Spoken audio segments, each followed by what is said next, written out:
Hello, ಮೊನ್ನೆ ಲಾಗ್ನ್ಯಾಗ ನಾನು ಅವತ್ತು ಹುಳ್ಳಿ ಸಂಗಟಿ ಮಾಡೋದು ಮ್ಯಾಗಿ ಮಾಡಾತ್ತೇನೆ ಅಂತ ಹೇಳಿದೆಲ್ಲ ಫ್ರೆಂಡ್ಸ್. ಅವತ್ತು ಅದಕ್ಕೆಲ್ಲರೂ ಸ್ವಲ್ಪ ನೋಡಿ ಹುಳ್ಳಿ ಸಂಗಟಿ ಏನದು ಹೆಂಗೆ ಮಾಡೀರಿ ಅಂತ ಹೇಳಿದ್ರೆ ಅದಕ್ಕೆ ಅದನ್ನು ವಿಡಿಯೋ ಅಪ್ಲೋಡ್ ಮಾಡಾತ್ತೇನೆ. ನೋಡಿರಿ, ನೀವು ಮಾಡ್ಕೊಡ್ರಿ, ಚೆನ್ನಾಗಿರುತ್ತೆ. ಮಕ್ಕಳಿಗೆ ಅಂದ್ರೆ ಸಣ್ಣ ಮಕ್ಳಿಗೆ ಭಾಳ ಕೊಡಕ್ಕೆ ಹೋಗ್ಬೇಡ್ರಿ, ಸ್ವಲ್ಪ ಕೊಡ್ರಿ.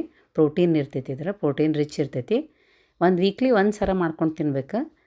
ಆಮೇಲೆ ಇದು ಹೊರಗೆ ಅಂಥದ್ದು ಇಂಥದ್ದು ಅದು ಮಾಡೋಕ್ಕಿಂತ ಮನ್ಯಾಗ ಮಾಡೋದು ಚಲೋ.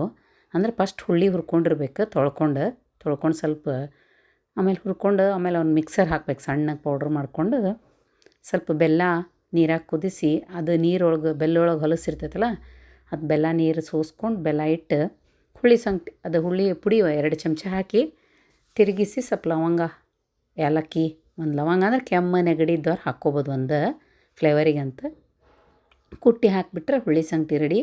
ಅದಕ್ಕೆ ಸ್ವಲ್ಪ ನೀವು ಹಾಲು ಹಾಕ್ಕೋಬೇಕು. ಅದನ್ನು ಕುಡಿದ್ರೆ ಹೆಲ್ದಿಯಾಗಿರ್ತೈತಿ, ಆಮೇಲೆ ಎನರ್ಜಿ ಇರ್ತೈತಿ, ರುಚಿಯಾಗಿರ್ತೈತಿ.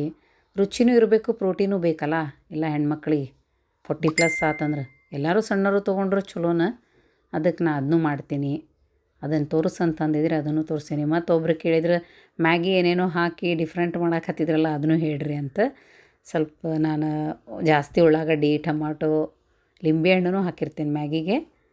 ಆಮೇಲೆ ಸೋಯಾ ಸಾಸ್ ಅವ್ನು ಸ್ವಲ್ಪ ಹಾಕಿ ಮಾಡಾತ್ತೀನಿ. ಮ್ಯಾಗಿ ಮಸಾಲ ಅಂತೂ 4 ತೊಗೊಂಡ್ರೆ 4ಕ್ಕೆ 4 ಪಾಕೆಟ್ ಹಾಕ್ತೀವಿ. ಸ್ವಲ್ಪ ಮ್ಯಾಗಿ ಮಸಾಲ ಇರಬೇಕಲ್ಲ. ನಾನು ಸ್ವಲ್ಪ ಸೂಪ್ ಕತೆ ಕುಡಿತೀನಿ, ಸೂಪ್ ಕತೆನ ಮಾಡಿರ್ತೀನಿ. ವಟಾಣ ಇದ್ವು ಬಟ್ ಹಾಕಬೇಕಿತ್ತು, ಮರೆತುಬಿಟ್ಟೇನಿ. ಗಜ್ರಿ ಹಾಕೀವಿ. ಮ್ಯಾಲೆ 1 ಚಮಚ ತುಪ್ಪ ಹಾಕಿರಿ, ಅದು ಚಲೋ ಆಗ್ತೈತಿ, ಭಾಳ ರುಚಿ ಆಗ್ತೈತಿ. ಮ್ಯಾಗಿ ಅಂತೂ ಮತ್ತು ಹೊರಗೆ ಮಾಡ್ಕೊಂಡು ತಿಂತಿರ್ತಾರಲ್ಲ ಅದಕ್ಕಿಂತ ಇದು ಡಿಫ್ರೆಂಟ್ ಚೆನ್ನಾಗಿರ್ತೈತಿ. ತೋರಿಸಂದಿದ್ದಕ್ಕೆ ಇದನ್ನೂ ಹೇಳೇನು ಮೇಡಮ್. ಎಲ್ಲರಿಗೂ ಫ್ರೆಂಡ್ಸಿಗೆ ಚೆನ್ನಾಗಿ ಮಾಡ್ಕೊಂಡು ತಿನ್ನಿ, ಖುಷಿಯಾಗಿರ್ರಿ. ನೀವು ಫಾಲೋ ಮಾಡಿ ಕಮೆಂಟ್ಸ್ ಹಾಕ್ತಿದ್ರೆ ನಾನು ಇನ್ನೂ ಹೆಚ್ಚಿಂದ ನಾವು ಮಾಡುವಂಥ ಡಿಫ್ರೆಂಟ್ ಕುಕ್ ತೋರಿಸ್ಕೊಡ್ತೇನೆ. Thank you. ಭಾಳ ಚಲೋ ಇರ್ತೈತಿ, ಮಾಡ್ಕೊರಿ, ತಿನ್ನಿರಿ. ನಾನು